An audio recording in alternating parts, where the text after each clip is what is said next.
Maharaj often emphasizes in his Pravachans that attachment to the body and its pleasures is like willingly entering into slavery. We think we are free when we run after wealth, fame, comforts, and sensual indulgence, but in reality, we are binding ourselves with invisible chains. Maharaj reminds us that real freedom is only in God when our life, mind, and body are used for His service. This teaching of Maharaj flows perfectly into today's reflection, which warns us against becoming slaves to sensual pleasures and the false promises of worldly happiness. The body is the abode of all unhappiness, and a body in pain or illness is the climax of suffering. Body and pain are indeed inseparable, as are sugar and its whiteness. Even an able-bodied person cannot forget pain as a possibility.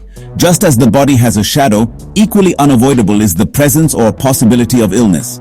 Even divine incarnations like Rama and Krishna had ultimately to discard the body. One cannot guarantee the well-being of one's own body, and yet people lament over the death of a person. The threat of illness always makes one uneasy. The body has to bear pain itself. There is no proxy, nor can one take over another's pain as proxy. Whatever one has done so far has been in the interest of prapancha, that is, the body and matters related to it, or, in other words, sensual interests. Worldly authority of one kind or another, children, wealth, worldly action, popular acclaim, these are but different forms of sensual selfishness, and they invariably lead to sorrow.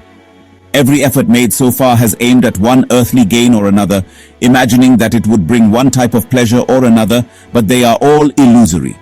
We should always remember that people are selfish by nature. Not only they are basically not grateful for favors done, but quite likely to snarl if, on an occasion, we do not oblige them. Attachment to prapancha is no less perilous than clasping fire to the bosom. Naturally, therefore, all the trouble we have taken so far has failed to produce the happiness we strove for. However deep we probe into worldly activities, we shall never discover the pure, lasting happiness that we look for. Failure, sorrow, can be the only outcome.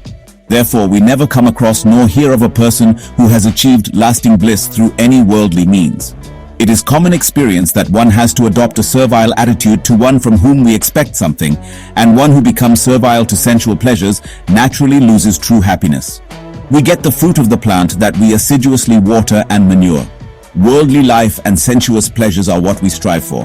How can this yield contentment?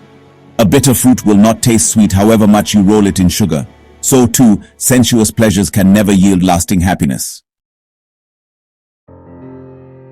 This message about slavery to the body and pleasures reminds me of the life of Ilaiyankudi Mara Nayanar, one of the 63 Nayanmars. Mara Nayanar was a wealthy man, known for his immense generosity and hospitality to Shiva Bhaktas. He used his wealth not to indulge in pleasures, but to serve devotees with love. Over time, he lost all his wealth and lands, yet his heart never wavered from seva. One night, after becoming poor, a Shiva Bhakta came to his home, hungry and weary. There was nothing in the house to offer, no grain, no vegetables, no provisions. But Mara Nayanar's wife and he refused to send the devotee away empty-handed. With burning devotion, they went out into their own field in the heavy rain and gathered some spinach. Even though the night was stormy and their bodies were tired, their hearts were filled only with the joy of serving a devotee of the Lord. They cooked the simple meal with love and offered it. That night, Lord Shiva himself appeared before them, revealing that he had come in the form of the hungry devotee to test their devotion. He blessed them with eternal grace. You know, while the world becomes slave to the body and pleasures, Ilaiyankudi Mara Nayanar used his body, wealth and strength only for God's service. Even when wealth disappeared, he never grieved because he was not bound to possessions. His joy was only in serving God and his devotees. True freedom came to him because he refused to be enslaved by sensual comfort. Maharaj beautifully guides us to see that the body is temporary. Sensual pleasures are fleeting and worldly wealth cannot give lasting joy. Instead of being slaves to the senses, let us become servants of God, like Ilaiyankudi Mara Nayanar, who used even his last handful of spinach to serve the Lord. Maharaj's Pravachans again and again remind us, worldly pleasures are like fire in the bosom. Serve God, repeat his nama and live for him. There lies true freedom.